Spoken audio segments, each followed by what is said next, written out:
Okay, so we are live now. Uh, good evening, everyone. I am Yash Khandelwal. On behalf of Society for Data Science, welcome you all to for today's session.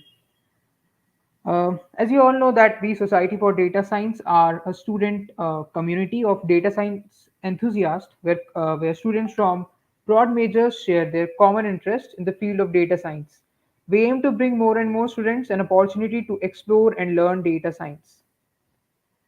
So now, today we have a session on how to start exploring regional AI, and our speaker is Ms. Ramya Victor. So let's begin our webinar. Over to you, ma'am.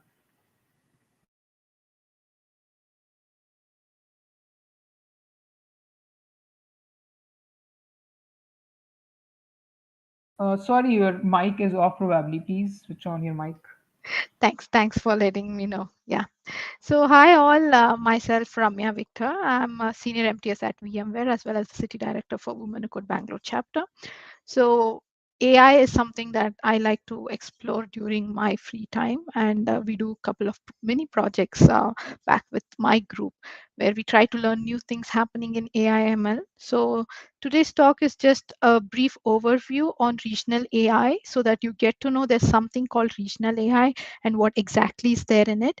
This is 101 regional AI. It is not a deep dive. So after this session, you should be able to explore and delve deeper and do more research on it.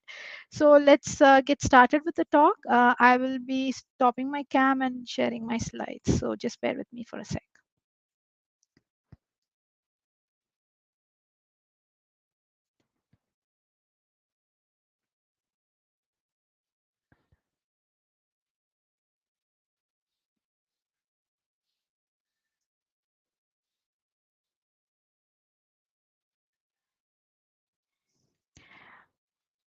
Yeah, I see my slides are being shared.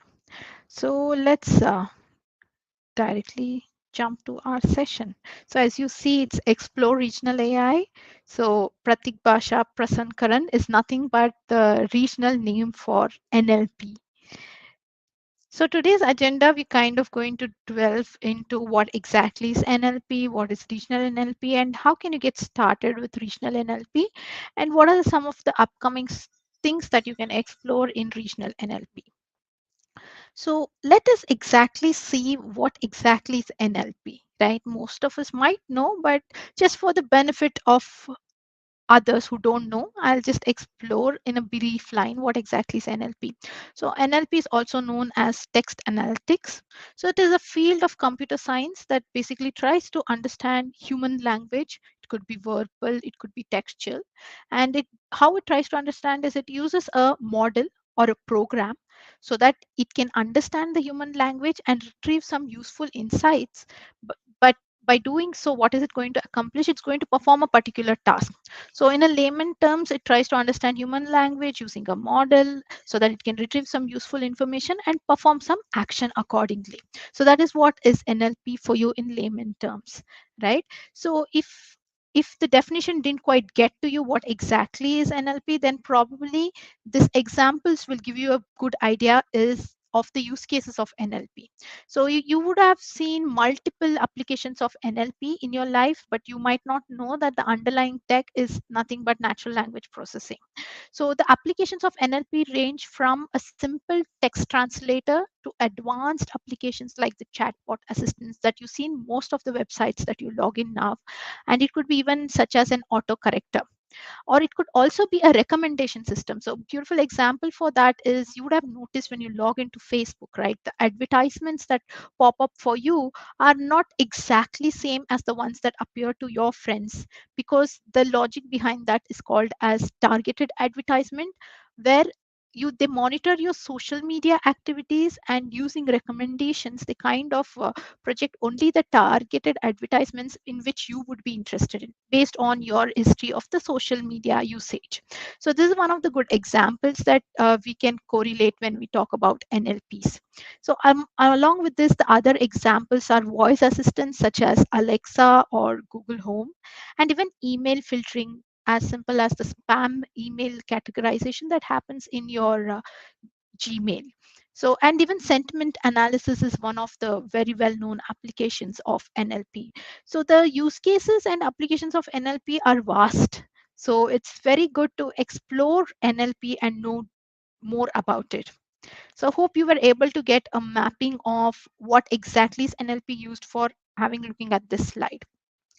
Since we spoke what exactly is NLP in a one liner and what are the applications of NLP, let's just go deeper to see how exactly NLP does all this. So when NLP has to explore and understand the human language, right, it has to perform a set of operations. So why does it perform these set of operations? Because it's very important to understand that a text cannot be directly processed by a computer or a program, right? Because computers or program just understands zeros and ones. So it is very important that our data are converted into that format, right? Our textual data. So when we are processing this data into these binaries, and there are a number of steps that are being performed. So for the language processing, these are the steps that are being addressed here as shown in the image. The first one is the sentence segmentation. So what exactly is sentence segmentation? I'll just give you a brief liner. So we will say we have a huge paragraphs, right? So, and we do want to pass the entire paragraph for our program to process, right? So for that, we kind of divide our entire big sentence, or we call it as a corpus or test data. So we take that data and divide it into smaller paragraphs of different sentences, right? So it is basically you're dividing your big corpus into smaller segments of paragraphs into separate sentences. So if I have a paragraph of 4 sentences, it will be divided into 4 separate sentences when you do sentence segmentation. Okay, so that is simple as that. Dividing a paragraph into sentences is called sentence segmentation. Okay, so next, what is word tokenization? So once we have sentences, once a paragraph is broken down into sentences, now we want to break the sentences into much smaller segments, right? That is nothing but word tokenization. So you divide the words in your sentences into individual units of processing, right? Suppose my name is Ramya Victor. So you divide there my name is, so my is a separate word, name is a separate word, is a separate word. So each of them become a smallest unit of processing. So dividing a sentence into small segments called words is nothing but word tokenization. So that is the second part. And then you have text embedding. So what exactly happens is you need to represent this text in a vector format. So what we do for that, there is a process called embedding. So embedding can happen as a word embedding, or it can happen as a sentence embedding. So you all must have heard about transformers. That is something which does an entire paragraph embedding into a text embedding. You don't have to break that into smaller unit called words and then do word embedding. You can just take the entire text and convert it into your vector format using the transformers. So the vector representation of the word for easy processing later is called as text embedding. Okay, and the next one is stop word removal. So in any language, so for example the English language we take, there are a lot of stop words, right? We don't want the stop words because at this time of processing the stop words might not be much relevant for us, so we remove it in the initial processing. So the stop words could be like the articles like the and all these articles in English language, they can be stop words that we want to remove, or even a full stop or an exclamation mark, right? They all might be stop words which might not have relevant information at this point, so we want to remove them. So stemming and lemmatization is, for example, I have a word celebrate and it has multiple forms, right? Past, present participle. These are all the different conjunctions of English language, right? Celebration, celebrating. So these are the different forms of the word celebrate. Celebrate itself can be used as celebration, celebrating, right? So when I'm doing the textual processing, I'm not interested in the various format of this word. Rather, I want the root form of the word. So when I'm seeing I'm going to celebrate, here celebrate is in the root form, but the celebration was very nice. Here celebration is not in the root form celebrate. It has iong in the end, right? So I want to remove all those things and just have the word celebrate when I'm counting the words in my corpus, right? Corpus is nothing but your data set that you're trying to analyze. So eliminating all the various forms of a word and getting back to its root form is nothing but stemming and lemmatization. There is a very minute difference in that. So stemming kind of chops off the last variations like iong, ing and all, but lemmatization is kind of like the dictionary format. It doesn't just chop off the last words. Like celebration, I want to get the root form of celebration, which is celebrate, right? It goes and checks like the actual form of it is celebrate, so it gets the celebrate form. It doesn't just chop off iong from celebration and gives you the remaining words as the root form. So that is the minute difference. So it's more of a processing difference. So n-grams is nothing but two words will always appear together. So we want to keep those two words together when we are processing, right? So for example, you take New Delhi, right? New is a separate word, Delhi is a separate word. But when I'm referring to New Delhi is one city that I'm referring to. I want to keep those two words together when I'm processing. I do not want to kind of tokenize them separately and create a different set of meaning, right? So for that, we use n-grams, and post tagging is part of speech, whether it's a verb, whether it's a noun. So we do that analysis using post tagging, and dependency parsing is as simple as there's so many words in my sentence. How are each word related to each other? So for example, I tell the cat is brown, full stop, and then I tell it has very soft fur on it. I mean, cats don't have a fur. So it has a very soft texture of hair, right? So when I'm telling it, it refers to the cat. So the mapping of all the words in the sentence, how they're correlated to each other, that is accomplished using dependency parsing. And name entities, like when you want to know what are the words used in your sentence, whether they refer to the name of a person or an institute. So for example, you're telling Apple is a very awesome company to work in. So here, Apple, you need to understand whether Apple is the company or Apple is the fruit. When you just look at Apple, right?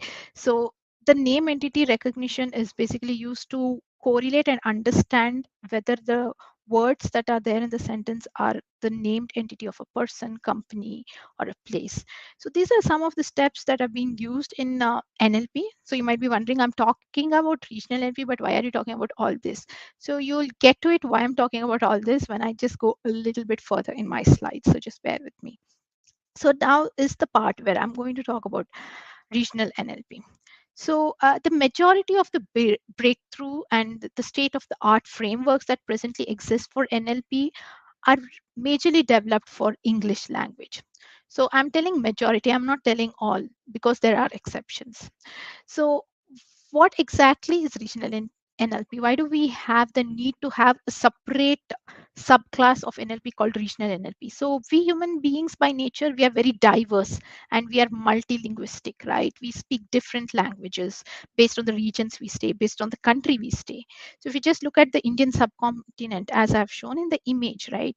We have so many of our neighbors like Bangladesh, Bhutan, Maldives, Nepal, right? So there itself, there's so many variations of the language. Just if you take the Indian subcontinent, right, India along with all the other neighbors, there's so many languages. And even within India itself, right, there is a multitude of languages that are spoken. So, and if you just go by the Indian country, if you just go to the different regions, right, each region itself has so many languages. So that itself shows, right, there is a need to have a regional NLP so that we can catch the nuances and the different vernacular languages that have the different knowledges which are written in the local languages, right? Because each of these vernacular languages that the human beings speak, right, they cannot be directly kind of passed using the traditional NLP models because they're kind of confined to English, right?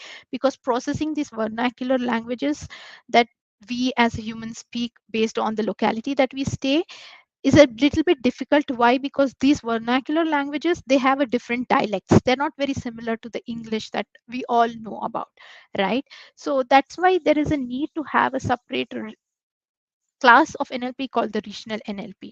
So the progress of NLP for this regional languages, right, is was basically constrained by the non-availability of large scale data sets, because when we talk about NLP, right, we need to have a large data set which we can study, and we need to have some reference models, like for example we have birth models against which we can kind of do a correlation and study, right, when we are processing the language. But when you take into the regional NLP, pretty much you didn't have a standard reference model or a large data set that you can use in order to build a model for it.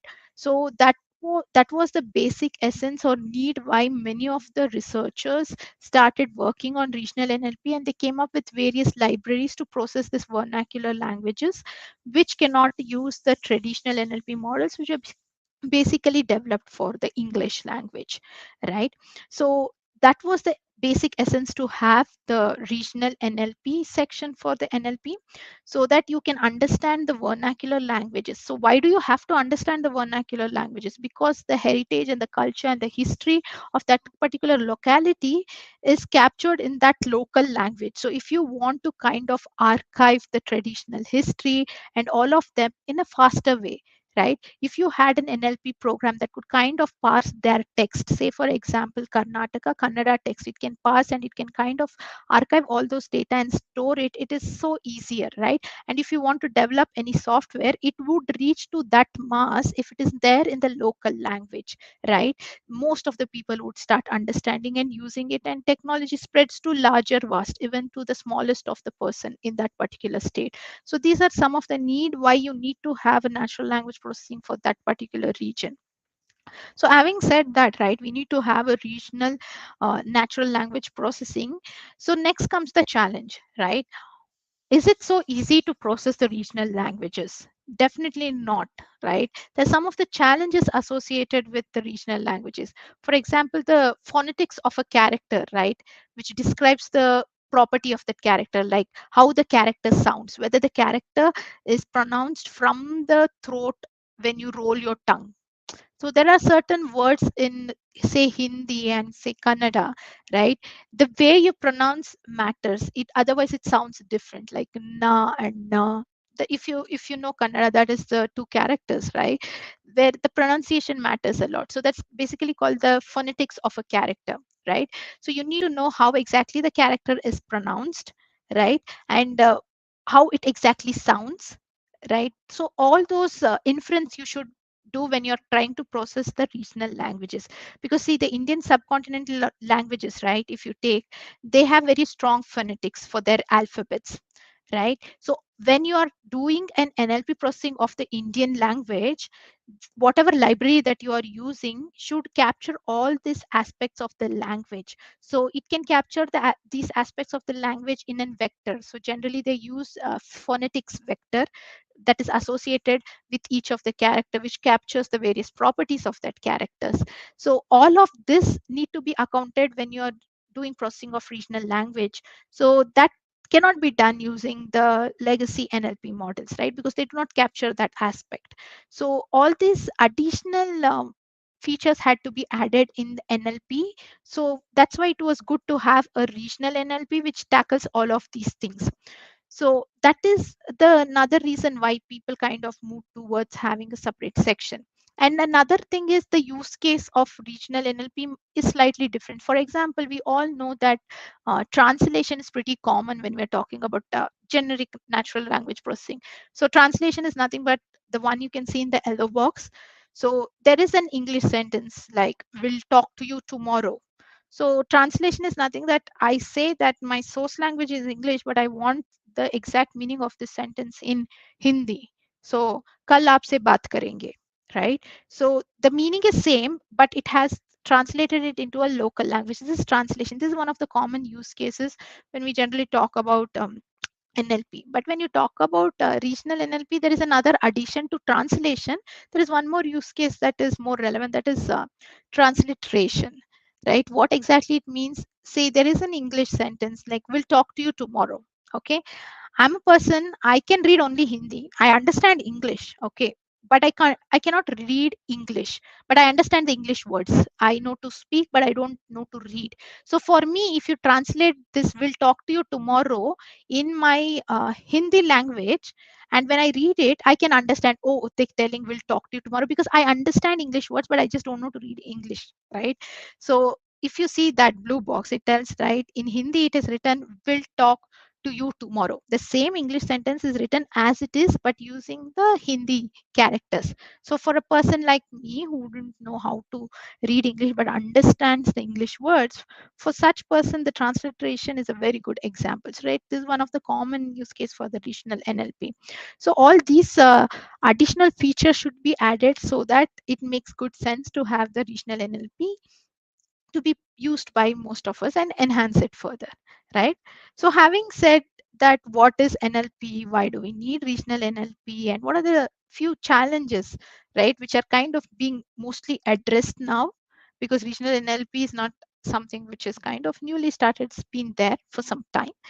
So since all of these have been already being dwelt by few researchers, there are some handful of Python library. We do not have a vast collection, but we do have some Python library which kind of does the text processing and builds the NLP languages here. So we are kind of looking at the Indian language when I'm talking about regional NLP here. It could be anything depending upon which language you're trying to explore.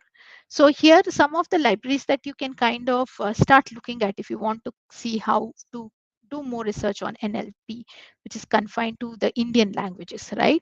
So the first one is the INLTK. So INLTK is nothing but the natural language toolkit for Indian language, which is similar to the NLTK that you would have used predominantly. If you have been working in this NLP, right, you would have definitely used the NLTK package. So this INLTK is nothing but the Indian language processing package for the NLTK version.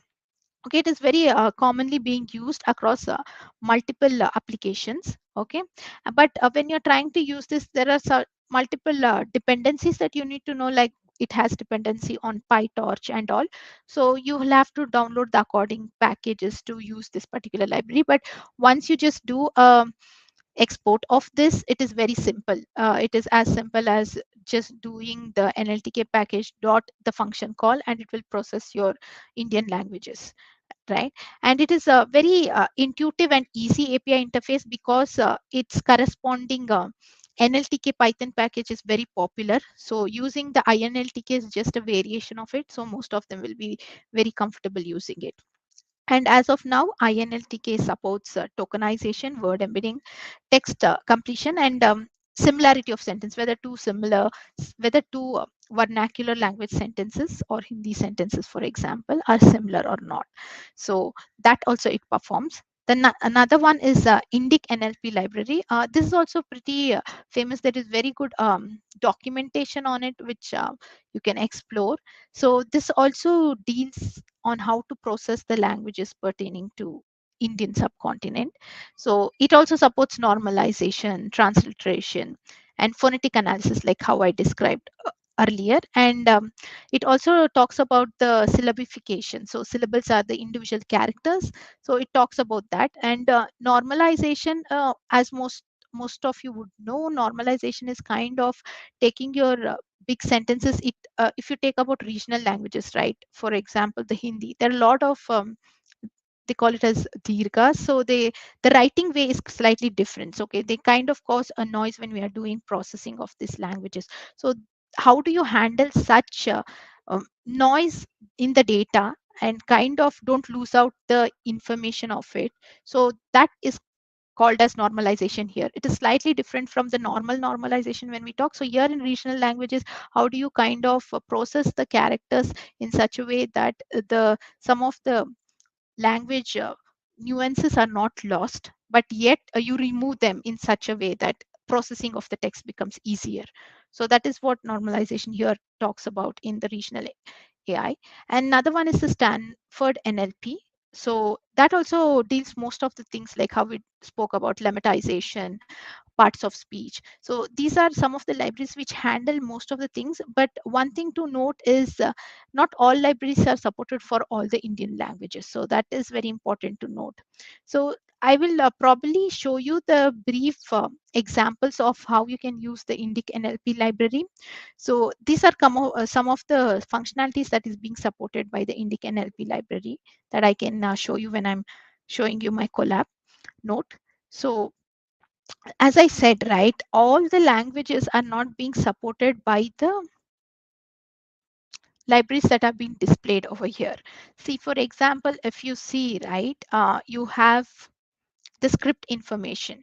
If you look at the second box, so if you see the first box language, so basically the Indian languages are supported uh, as Indo-Aryan languages or Dravidian languages. These are the subcategories when we talk about Indian languages, right? So under Indo-Aryan, you have couple of languages which are being spoken by Indians, and under Dravidian, you have a couple of languages being spoken.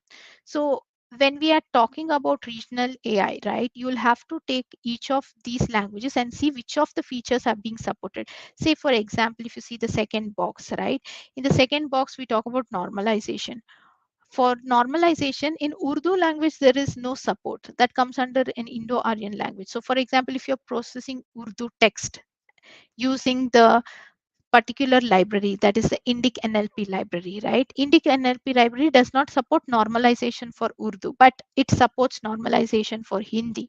So when you're trying to use these packages which are already present, right, you should always make sure that you go back and check whether the language that you're trying to process has the operation that you're looking for, whether it supports tokenization, whether it supports word segmentation, right? See, for example, word segmentation is again not being supported for Nepali, for Urdu, for Assami, right? And if you're trying to process the Nepali language and trying to do tokenization using this Indic, it will not work.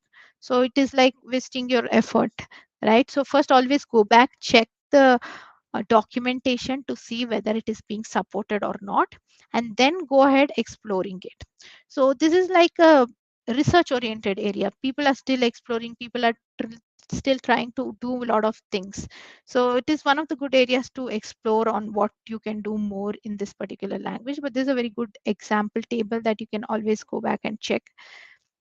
So I will do a brief on Indic demo, and then I will just probably tell what exactly we are looking for going forward in regional NLP. So just one second, let me just quickly share my collab.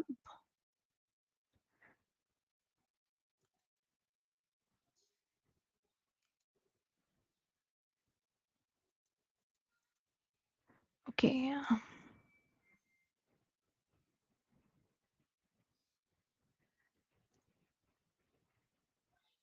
Yeah, just give me a second. I'm just sharing my screen. Okay, I see. Yeah, the screen is shared. So this is a very simple library that I've just imported and tried to perform few steps just so that you get a brief idea of what exactly it is. So I've done a pip install of Torch. Okay, this is Collab. You can just go to Collab in Google and you can open it, and most of the environmental issues are eliminated when you use Collab. You don't have to install them manually. Because it's a runtime environment, you just run the command and it does most of the things for you. So it's a good place to explore things here. So I've done just a pip install Torch, and see, installing inltk is as simple as pip install inltk, and installing its dependency Torch. So I am just going to show you the Indic library. So to install the Indic NLP library, you have to just do a pip install Indic NLP library, and that's it. It gets all the packages for you. This is the Python version. So it gets all the packages and you're ready to go. So if you want to use the Stanza, the Stanford one, this is what you do: pip install Stanza, and you can start exploring on that. So when you install the Indic NLP, right? So we saw tokenization is one of the steps in natural language processing. So how would you do that for the regional languages? So once you installed it, is as simple as an import, right? So you just go to the Indic library tokenization and you import that particular token. So, and then say, for example, your statement is this Hindi statement, right? सुनो कुछ आवाज आ रही है, कौन? So it's just that, like it's just telling that listen, I hear some sound. Who is this? So that's what is the exact meaning of that sentence.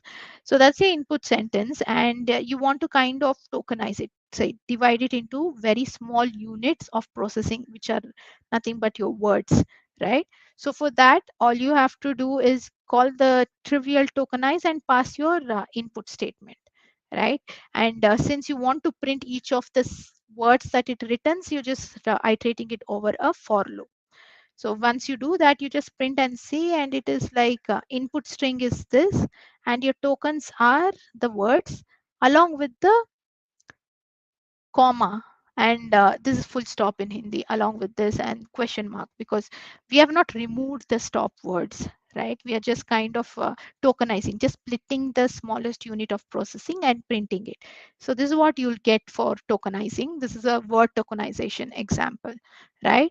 And similarly, if you want to do a sentence tokenization, so you have a big sentence. I'm just not going to read out that sentence, but it's like a pretty big sentence. Here you have, and you want to tokenize this sentence, right? It's a very simple use case for, I mean, it's a very simple step of NLP processing. So you want to split this into individual sentences, right?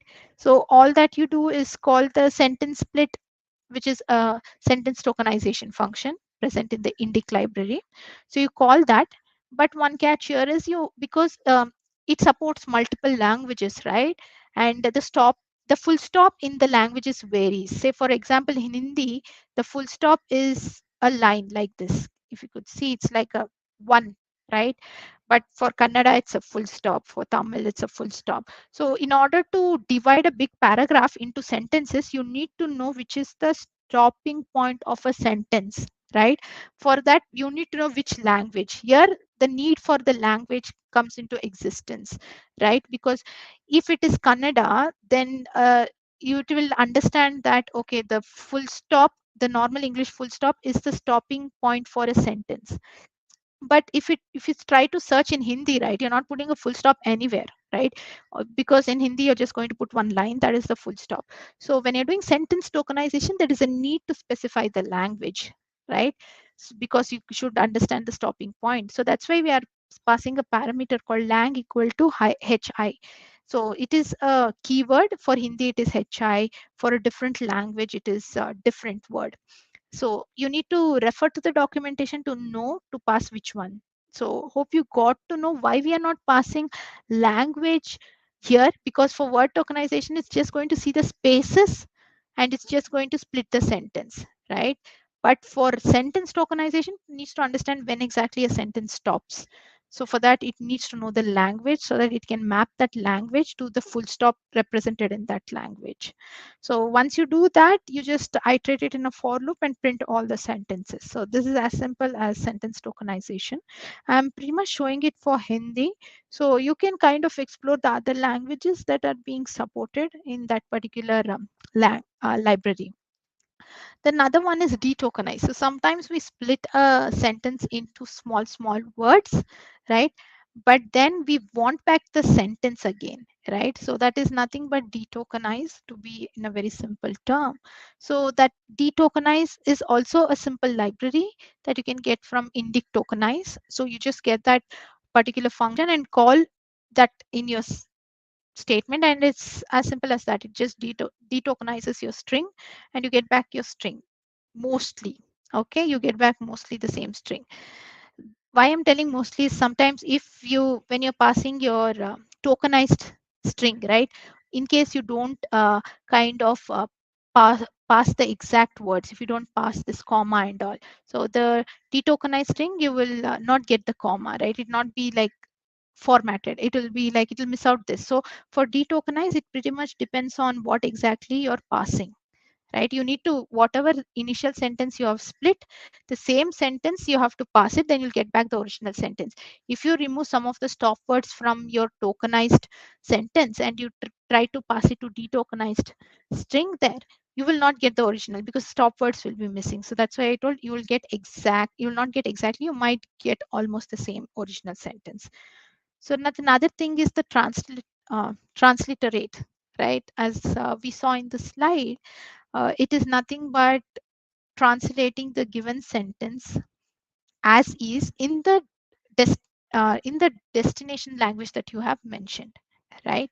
So here, say we have a input string called Rajasthan, okay, and then you want this to be translated into a different language, say Kannada, right? So HI is for Hindi, KN is for Kannada, and your input string is Rajasthan. So transliterate is nothing but the word is written as it is in a new language. It is not converted to the equivalent meaning in the new language, rather it is written as it is, right? So if you see in Kannada, if you know to read Kannada, this is also the same. It is called Rajasthan. So it is just given the word as is in the Kannada language. So this is called transliterate. So it's like that you can kind of try to explore each and every particular feature that we spoke about in the different steps of NLP, right? In transliterate, we have multiple functions, right? We have the unique translator and we have itrans translator. So you can see here the input string is nothing but, if you see here, the words are few are in small case and few are in uppercase, right? So if you see them, see, we want to get the corresponding numeric representation of these particular letters. Okay, so if you want to do that, we can use the itrans translator, and if you pass to that and you mention my language is ML Malayalam, right? It gets the corresponding number format for that particular word, right? So if you see Palakkad, and this is actually written in English only, but the language that we are referring to is Malayalam. So it converts that into those particular numerical representation of those particular words. So that is what you get over here. So this is one more example to elaborate. So this is another transliteration from Hindi to Telugu, if you see, right? So you pass the Hindi text and you kind of translate, and it comes back into Telugu, the exact words, but written in Telugu language, right? And this is another example which is kind of combined. It takes a string and kind of does tokenization, and after tokenization we are printing the statements here, and we are kind of seeing the word frequencies using n-grams, and we are seeing bigram frequencies. So that's what like how frequently two words occur together and what are those two words. So this kind of prints all those words and their frequencies. So this is what I meant by frequencies, right? It takes two words and see how frequently they appear. So in my sentence, I have a comma, so it is taking suno comma and seeing how frequently that occurs in a statement. It occurs once. So it's kind of doing that n-grams that we spoke about, and it also does the word frequencies, tells how frequently a word is repeated in a particular corpus. So corpus is your input text. How frequently is that repeated? So for word frequencies are used in order to do the occurrence matrix, which is one of the steps in NLP that we do while processing the word embedding.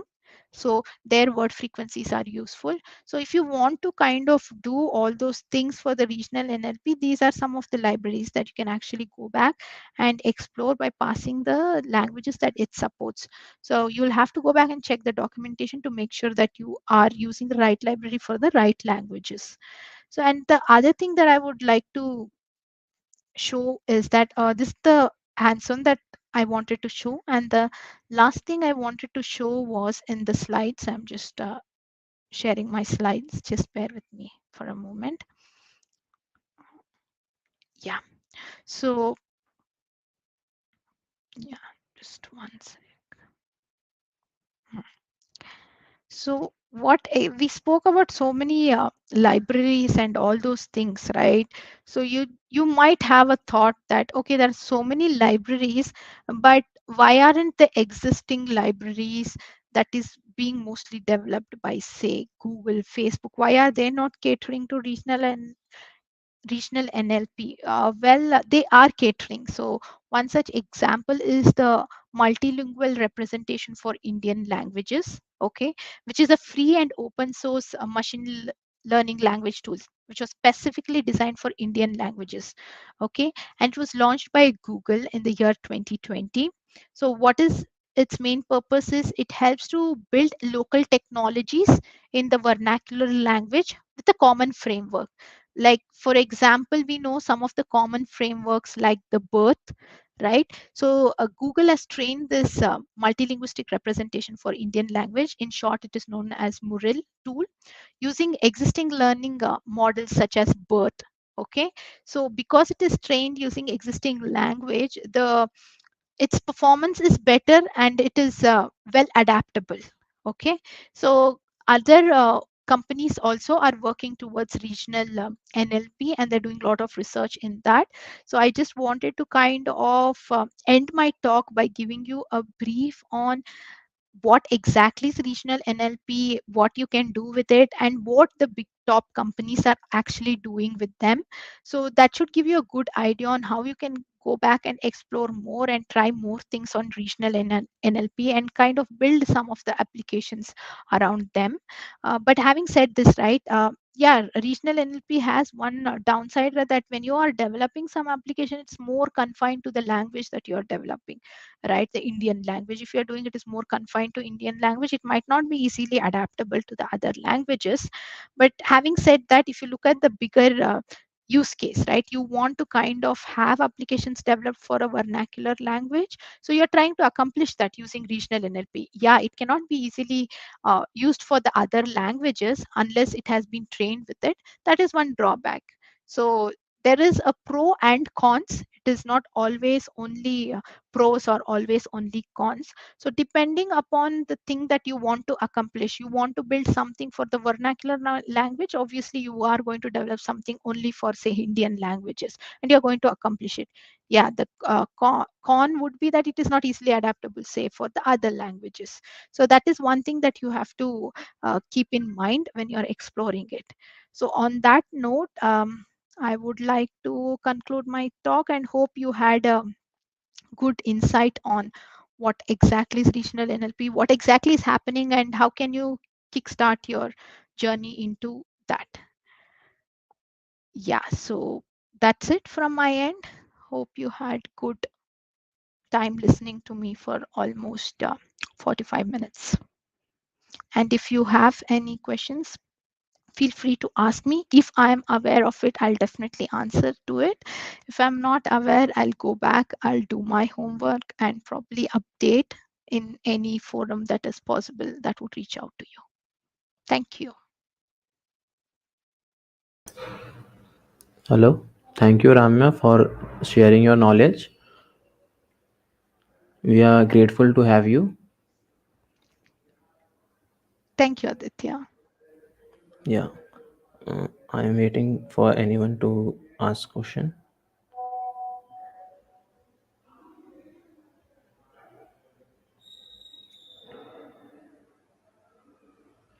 Please be with us. We are waiting for anyone to ask question.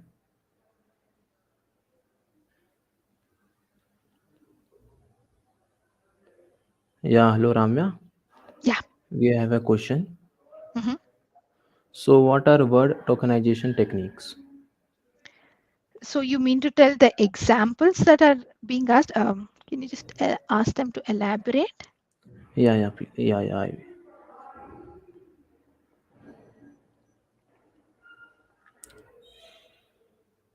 So we have next question by Shivam.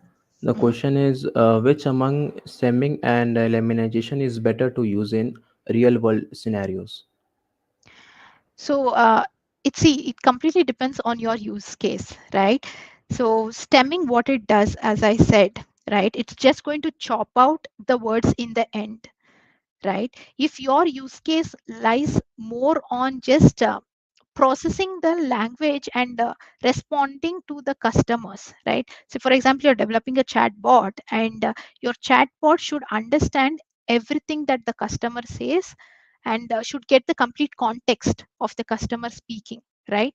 That time what you have to do is you have to use lemmatization, because you need to understand whether, because see, the past tense and the present tense of a word matters a lot in English sentence, right? So if you are trying to get the complete picture of what the customer is trying to tell, complete context, and respond to it, if you're building an application like that, then you will have to use lemmatization. But having said that, lemmatization is a bit slow, understand, because it is going to do complete processing and give you the exact root cause. It is more like searching in a dictionary and giving you the correct root form of a word. Okay. But if you're building a lightweight application where the application has to just kind of predict, if you're typing something in your mail, and it should kind of just predict the sentence, complete your sentence, right? In that case, it can kind of prompt you the word, and you go ahead and type it, right? You will be typing it eventually. It is not going, it is just going to prompt you the word. So in that case, which is a very lightweight application, you can kind of use stemming. So it completely depends on the use case that you're building, and how light you want your application to be. If your application has to be very light, you have to use stemming, because it's very faster, it just chops off and gives you the root form. But lemmatization is like searching in a dictionary and giving you the right word. It is a heavyweight, so it depends on your use case. We don't have like a strict rule that you have to use this only in this case, this only in the other case. So I hope I was able to give you a brief view on when exactly you have to use what. Yeah. The next question is word tokenization technique examples. So you mean to tell like, see, it's as Yeah, he simple wants as that. example. Like if you take a single word, a single sentence, like uh, I could say like, my company was found in 2002. Okay, that is my simple sentence. And if you want to do tokenization, right, one tokenization you can just do is using a split. If I can give you a simple example, in Python, there is a split function, right? And in that split function, you can just pass the character that you want to use as the splitting character. So as I said, my company was found in the year 2002. It's a simple English sentence, and in between those sentences there'll definitely be a space, right? So I can just use a split function of Python and tell that the character that is going to split my sentence into smallest unit is a space, right? I can tell any number of space. I can use a regular expression and tell one or more space, right? So then what it will do, it will give me an output telling my as one word, company as the second word, was as the third word, founded as the fifth word, in is the next word, 2002 as the next word. So it just used the space and it gave me my word. So the exact same things can be done in the regional NLP also, but you don't have to use the split function and you don't have to pass the stopping words, right? They have built a wrapper around this Python split to handle that when you pass a language. So it does everything for you internally. You just have to call the function called tokenize and pass your input string. It is as simple as that. That was very insightful. I hope he got his answer. We will be picking the next question, which is what factors can we expect to be varying in different vernacular languages? And can all those variations be assimilated with one model? So the answer that I think I'll answer your second part first. So definitely you cannot have one model for all the vernacular languages. The reason for that is the dialect is very different. Like we were just looking at the Indian subcontinent, right? If you take Indian subcontinent itself, right? Our dialects are so different. Like if you take the South India, North India, right? There is so much variations. So if you have to build one model addressing all the dialects, everything, the model is going to be heavy, and the efficiency is going to be really hard to bring it up to a big standard, because the training has to be done using a very large corpus accommodating all the different vernacular languages. It's going to take time, right? So that is why it is not kind of, I wouldn't say possible, because nothing is impossible. As of now, it is not the right thing to have one model addressing multiple vernacular languages. As long as the language dialects are similar, you can have one model. Okay, if the language dialects are very, very vast, like for example, you take the Indian language and you take the Japanese language, our dialects are so different, right? The pronunciations are different. So you cannot have one model addressing them, right? So that's the challenge over there. I hope I was able to kind of give you the insight on why you cannot have it. And to address to your first question, you told what are the different aspects of the language that we have to consider, right? Yes, sure, Yeah, Ramya. Aditya. Was that? Yeah. So, see, for example, the languages that we were talking about is the Indian languages. We were talking about some of the nuances like their phonetics, right? Like how the word is pronounced. Based on that, how you infer that particular character and word also matters, right? So, for that, you need to have a phonetic vector associated with your particular characters that you are processing, right? So that is applicable when you're doing the language which is very phonetic variant like our Indian languages. So you will have to understand the history of the languages when you're trying to process them so that you can add the corresponding vectors. So this might not be applicable much for the Indian languages because we don't do much of the variations like how we do in the vernacular languages, right? Like pronunciation from your, from your throat and like folding your tongue and all those things, that doesn't matter much, at least from a larger perspective in English language, right? So you have to understand the languages that you're processing, then you have to take those language nuances. But generally all the Asian languages will mostly have a phonetic vector because they have the different pronunciation, and the way you pronounce them is kind of associated with the anatomy of our tongue and mouth and throat, right? So that is one thing, to give you an example. Thank you, Ramya. The next question is, can you suggest any good libraries in Python for regional NLP? So the three libraries that I spoke about, right? The INLTK, the Indic NLP, and the Stanza. All three are the Python libraries only. You can go and explore Indic NLP, the one that I showed you. There is a very good documentation. I'll see if I mean, if I give it in the chat, Aditya, or yes, you can pass it on to them. Is it? How is it? If I wanted to share a link, suppose Yeah, for sure. Yeah, yeah, yeah. You can do that so on the that chat. that yeah, I will just paste it in the chat. That is very nice. Explanation is there and very good documentation is there. You can explore. So Indic is very nice to start off. This is based on my view because I have explored more on Indic. I might be biased, but to be unbiased, those are the three libraries that you can use. That is Indic, Stanza, and INLTK. Most of the people who are very familiar with Python, right, they would prefer INLTK. Why? Because they would have used NLTK, right, pretty predominantly when they're working with NLP. So that's why they would prefer INLTK. So it depends on your choice. You can explore any one of these three. So this is one link that's nice. I'm just pinging in the private chat if you want to pass it on. So you Yeah, can we will pass it on, sir. yeah, this is a nice thing. They clearly address the challenge and how Indic library kind of solves it. I hope I was able to address it. Yeah, thank you, Ramya. So the next question is, how can someone with no knowledge of regional languages work on regional NLP by just using the corresponding Python packages?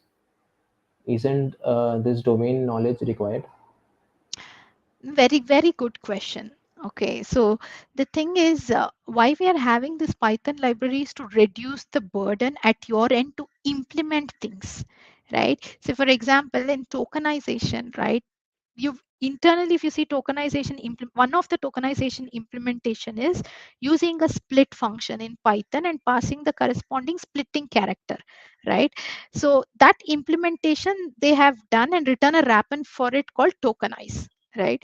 But when you are doing it for regional languages, if there is no Python libraries, the onus lies on you that you implement all of these functions from the scratch, right? That will be hectic for you. The main purpose of you as a Explorer is you are trying to build an application using the regional NLP so that you can cater to the need of people who are using a specific regional language. You are developing an application to help them, right?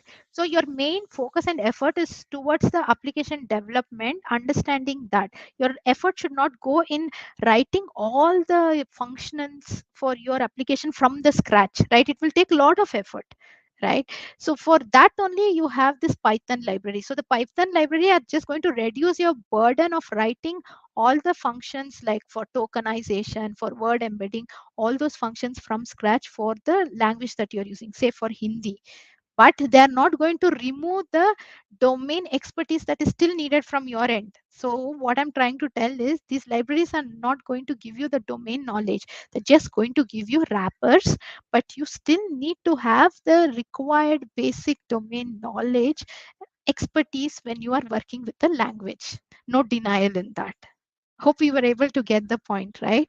These are going to reduce your implementation effort, but they're not going to give you domain knowledge. Domain knowledge still has to come from your end. Yeah, I think that answer works. Like why, like domain knowledge is like when it is required and when it is not. So I think the answer works. So I think that's all from the questions from the chat, and I guess we can just end up. One last question from my side and few members of our club itself. So, like, what would you suggest for the beginners, like for who are looking forward to the regional AI? Like, what projects can they do on regional NLP and yeah, sort of that. Please suggest some like points. Definitely, yes. That's a good pointer.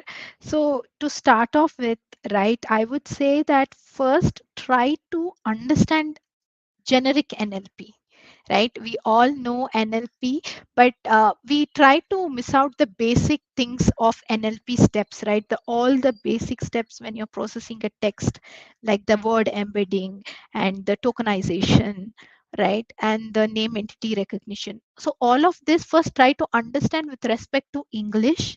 Okay, and then you can try picking up any one of the regional language packages that are available in Python, right? And try to use it for the language that you know. Simple. See, once you know NLP with respect to English, you know, okay, there is something called word embedding, right? Which is the vector representation of word. Why I need vector representation? Because then only my computer or the program will be able to process it better, and the similarities of the words, meaning of the words are well captured in a vector format. If you know the meaning of word embedding with respect to the English language, it will be easy for you to do the same in a regional language, because you know Hindi, say for example, right? And in the Hindi language, how can you capture the meaning of a sentence, its contextual meaning, using word embedding? That you can easily use the libraries that I've mentioned and just do the function call to see and understand the vector representation. So I would say go in that approach. That would be easy for you. Learn NLP basics in English language and then try to correlate it with one language that you know, any regional language which you are comfortable with, and start using this library. Once you get your hand dirty with these basic things, right? The basic steps of NLP using any regional language, then you can explore some of the upcoming models like the Mural that I spoke about, which is an open source project by Google. The last slide that I shared, right? The multilingual representation for Indian language. It is an open source project by Google. So you, once you know how to do things using the regional language libraries, then you can try contributing for such open source projects. So that would be the flow of events that I would say for any newbie to explore. Hope Okay, I was able thanks. to address. Yeah, definitely. Like I guess the beginners who are looking forward in the field of NLP, who they would follow your steps and get some hands-on experience, and also go for some opportunities in the future. So that was all from this webinar, and I hope you will be there in the next year's summit too. And I hope that everyone took a lot from this webinar, and it was quite informative and like it was great webinar. So thank you, ma'am. Yeah, thank you, Yash, and thank you, the entire team, for this wonderful opportunity. And I'm very happy I could share some and learn from wonderful questions that you asked. Have a good day. Yeah, sure. So let's end the broadcast. Thank you, everyone.